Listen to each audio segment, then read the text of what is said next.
হৰে কৃষ্ণ। আপোনালোকৰ সকলোকে সৰস্বতী পূজা তথা বসন্ত পঞ্চমীৰ হিয়া ভৰা ওলগ জনালোঁ। মাতা সৰস্বতী অৰ্থাৎ বিদ্যা, জ্ঞান, কলা তথা সংগীতৰ অধিষ্ঠাত্ৰী দেৱী। স্বয়ং ব্ৰহ্মদেৱৰ দ্বাৰা তেওঁৰ উৎপন্ন কৰা হৈছিল। জানেনে কিয়? তেন্তে আহক আজি আমি দেৱী সৰস্বতীৰ বিষয়ে এক সুন্দৰ কথা শ্ৰৱণ কৰোঁ। এসময়ত যেতিয়া ব্ৰহ্মদেৱে সম্পূৰ্ণ সৃষ্টিৰ নিৰ্মাণ কৰিছিল, তেতিয়া তেওঁ সকলো গ্ৰহ, নক্ষত্ৰ তথা অন্য বিভিন্ন বস্তুৰ সৃজনটো কৰিলে। কিন্তু সেই গ্ৰহ নক্ষত্ৰবোৰে এই কথা বুজিব পৰা নাছিল যে দৰাচলতে সিহঁত কলৈ যোৱা উচিত, কাৰ চাৰিওফালে পৰিভ্ৰমণ কৰা উচিত। এই দুবিধাৰ মাজত থাকিয়ে কোনো ধৰণৰ মাৰ্গ প্ৰদৰ্শনৰ অবিহনেই সিহঁত অন্তৰীক্ষত ভ্ৰমণ কৰি যাবলৈ ধৰিলে, যাৰ ফলত ব্ৰহ্মাণ্ডত এক অসন্তুলনৰ অথবা ভাৰসাম্যতাহীনতাৰ সৃষ্টি হ'ল। তেতিয়া ব্ৰহ্মদেৱে বিবেচনা কৰিবলৈ ধৰিলে যে এয়া কিদৰে ঠিক কৰা যায়। তাৰ বাবে তেওঁ নিৰ্ণয় গ্ৰহণ কৰিলে যে তেওঁ এনে কোনো ব্যক্তিৰ সৃষ্টি কৰিব যিয়ে সম্পূৰ্ণ ব্ৰহ্মাণ্ডকে তালবদ্ধ কৰি ৰাখিব পাৰে। এই বিচাৰ কৰিয়ে ব্ৰহ্মদেৱে ধ্যানমগ্ন হৈ পৰিল আৰু সেই ক্ষণতে তেওঁৰ মুখকমলৰ পৰা এগৰাকী তেজস্বী দেৱী প্ৰকট হ'ল। তেওঁ শুভ্ৰ বস্ত্ৰ ধাৰণ কৰি আছিল। তেওঁৰ বস্ত্ৰৰ পাৰিটো আছিল সোণালী ৰঙৰ। তেওঁ তেতিয়া কোনো ধৰণৰ আভূষণ ধাৰণ কৰা নাছিল, কিন্তু তথাপিও তেওঁক অত্যন্ত সুন্দৰী তথা প্ৰকাশমান দেখা গৈছিল। তেওঁৰ 4খন হাত আছিল, তাৰে 2 হাতত বীণা ধাৰণ কৰি আছিল, 3য় হাতত জপমালা আৰু 4ৰ্থ হাতত এখন গ্ৰন্থ। আৰু সেই দেৱী আন কোনো নহয়, বৰঞ্চ সংগীত আৰু জ্ঞানৰ দেৱী স্বয়ং মাতা সৰস্বতী আছিল। তেওঁ নিজৰ বীণাত ধ্বনি তোলাৰ লগে লগেই সম্পূৰ্ণ ব্ৰহ্মাণ্ডত এক পৰম শান্তি, মধুৰ সংগীত তথা সন্তুলন বিয়পি পৰিল। আৰু যিদিনাখন মাতা সৰস্বতীৰ প্ৰকট হৈছিল সেয়া আছিল আজিৰ দিনটো, অৰ্থাৎ বসন্ত পঞ্চমীৰ দিনা। এইকাৰণেই আজিৰ দিনটোত মাতা সৰস্বতীৰ বিশেষ পূজা অৰ্চনা কৰা হয়। শিশুসকলৰ শিক্ষা দিয়াৰ আৰম্ভণি এই দিনটোত কৰিলে সৰ্বোত্তম হয়। যি ব্যক্তিয়ে কলা, সংগীত তথা জ্ঞানৰ উপাসনা কৰে, তেওঁলোকে আজিৰ দিনটোত তেওঁলোকৰ আৰাধ্য দেৱী মাতা সৰস্বতীৰ বিশেষভাৱে উপাসনা কৰে। সেইকাৰণে প্ৰত্যেক বছৰৰে মাঘ মাহৰ শুক্লপক্ষৰ পঞ্চমী তিথিৰ এই দিনটো সৰস্বতী পূজা নামেৰেও জনা যায়। কোৱা হয় যে এই দিনটোতে ব্ৰহ্মদেৱৰ দ্বাৰা সৰস্বতীৰ উৎপত্তি হৈছিল। পুৰাণত এই কথাৰ উল্লেখ আছে যে স্বয়ং ভগৱান শ্ৰীকৃষ্ণই দেৱী সৰস্বতীক এই বৰদান দিছিল যে এই দিনটোত সকলো ঠাইতে তেওঁৰ পূজা আৰাধনা কৰা হ'ব। পূৰ্ণপুৰুষোত্তম ভগৱান শ্ৰীকৃষ্ণই এই ভৌতিক জগতৰ কাৰ্যভাৰ বিভিন্ন দেৱী দেৱতাক বিভাজিত কৰিছে। যিদৰে ব্ৰহ্মদেৱক সৃষ্টিৰ সৃজন, মহাদেৱক সংহাৰ তথা বিষ্ণুক সৃষ্টিৰ পালনৰ দায়িত্বভাৰ প্ৰদান কৰা হৈছে, ঠিক সেইদৰে দেৱী সৰস্বতীক বিদ্যা, কলা তথা সংগীতৰ দায়িত্ব প্ৰদান কৰা হৈছে। এসময়ত শ্ৰীপাদ ৰামানুজাচাৰ্যৰ গুৰুদেৱে তেওঁক শ্ৰীল ব্যাসদেৱ দ্বাৰা ৰচিত বেদান্ত সূত্ৰৰ ওপৰত তাৎপৰ্য লিখিবলৈ কৈছিল। সেই সময়ত বেদান্ত সূত্ৰৰ মূল লিপি কাশ্মীৰৰ শাৰদা পীঠত বাস কৰা বাসিন্দাসকলৰ ওচৰত আছিল। সেইবাবে শ্ৰীপাদ ৰামানুজাচাৰ্যই এই নিৰ্ণয় গ্ৰহণ কৰিলে যে তেওঁ কাশ্মীৰ গৈ সেই মূল লিপি সংগ্ৰহ কৰিব তথা বেদান্ত সূত্ৰৰ ওপৰত তাৎপৰ্য ব্যাখ্যা কৰিব। কিন্তু যেতিয়া তেওঁ কাশ্মীৰ গৈ সেই কাশ্মীৰ পণ্ডিতসকলক সেই বিষয়ে ক'লে, তেওঁলোকে কিন্তু সন্মতি প্ৰকাশ নকৰিলে।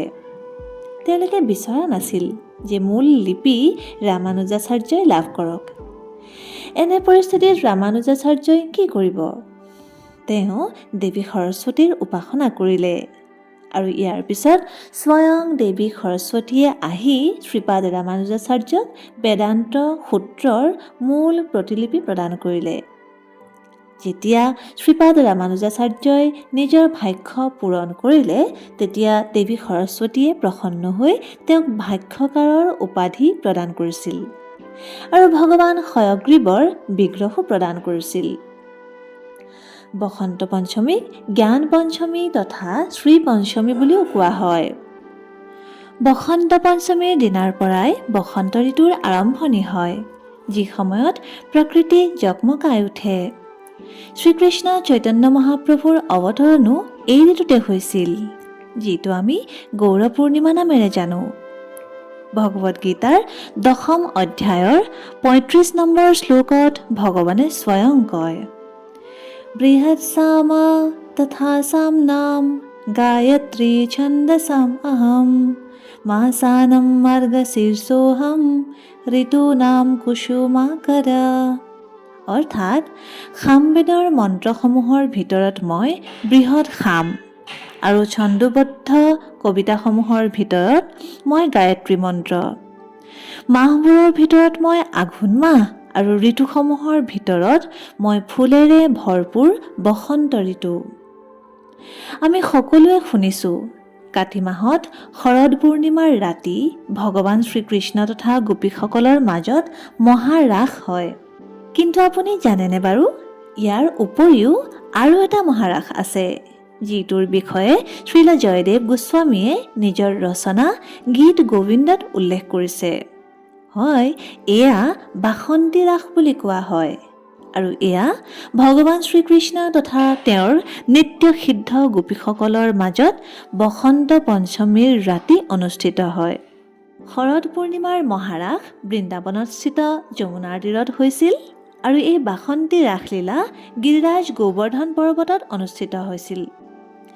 এই দিনটোত এই লীলা আৰু অধিক মধুৰ কৰি তুলিবৰ নিমিত্তে চন্দ্ৰমা গোটেই ৰাতি আকাশত আলোকিত হৈ থাকে। সেইবাবে এই স্থানক চন্দ্ৰ সৰোবৰ বুলিও কোৱা হয়। বসন্ত পঞ্চমীৰ পবিত্ৰ তিথিতে বহু কেইজন গৌড়ীয় বৈষ্ণৱ আচাৰ্যৰ এই ধৰাধামত প্ৰকট তথা অপ্ৰকট হৈছিল। উদাহৰণস্বৰূপে শ্ৰী পুণ্ডৰীক বিদ্যানিধি, যিজন আছিল শ্ৰীকৃষ্ণ লীলাত শ্ৰীমতী ৰাধাৰাণীৰ পিতা বৃষভানু মহাৰাজ। সেইকাৰণেই শ্ৰী চৈতন্য লীলাত শ্ৰীমান মহাপ্ৰভুৱে তেওঁক এজন পিতৃৰ সদৃশ সন্মান প্ৰদৰ্শন কৰিছিল আৰু তেওঁ শ্ৰী পুণ্ডৰীক বিদ্যানিধিক প্ৰেমনিধি উপাধি প্ৰদান কৰিছিল। পৰৱৰ্তী সময়ত শ্ৰী পুণ্ডৰীক বিদ্যানিধি শ্ৰী গদাধৰ পণ্ডিতৰ আধ্যাত্মিক গুৰু হৈছিল আৰু স্বৰূপ দামোদৰ তেওঁৰ প্ৰিয় মিত্ৰ হৈ পৰিছিল। তেওঁৰ আবিৰ্ভাৱ দিৱস এই বসন্ত পঞ্চমীৰ তিথিতেই হৈছিল।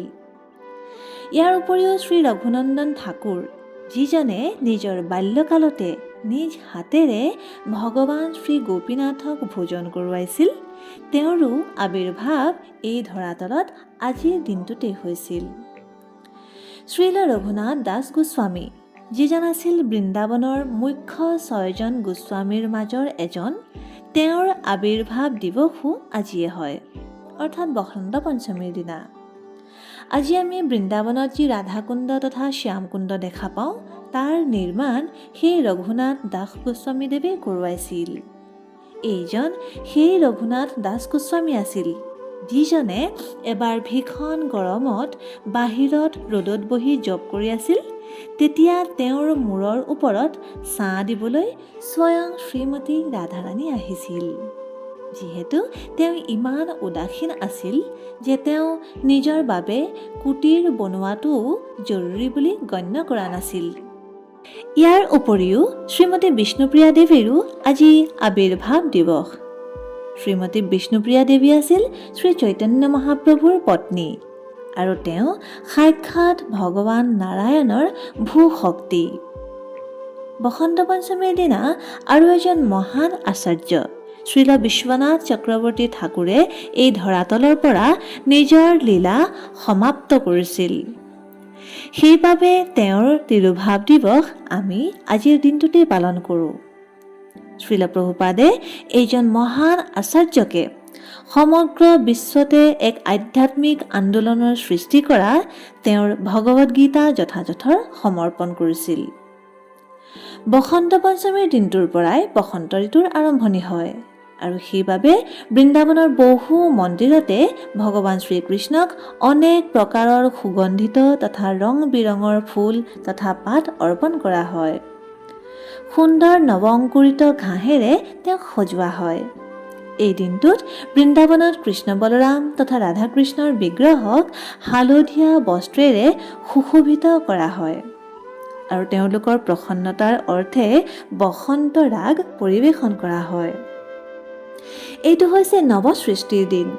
সেইবাবে এই দিনটোত পৰিয়াল বৃদ্ধি কৰিবৰ নিমিত্তে গৰ্ভসংস্কাৰ, খেতি ভাল হ'বৰ বাবে যজ্ঞ, গোমাতাক প্ৰসন্ন কৰিবৰ নিমিত্তে বিভিন্ন ৰীতি নীতি কৰা হয়।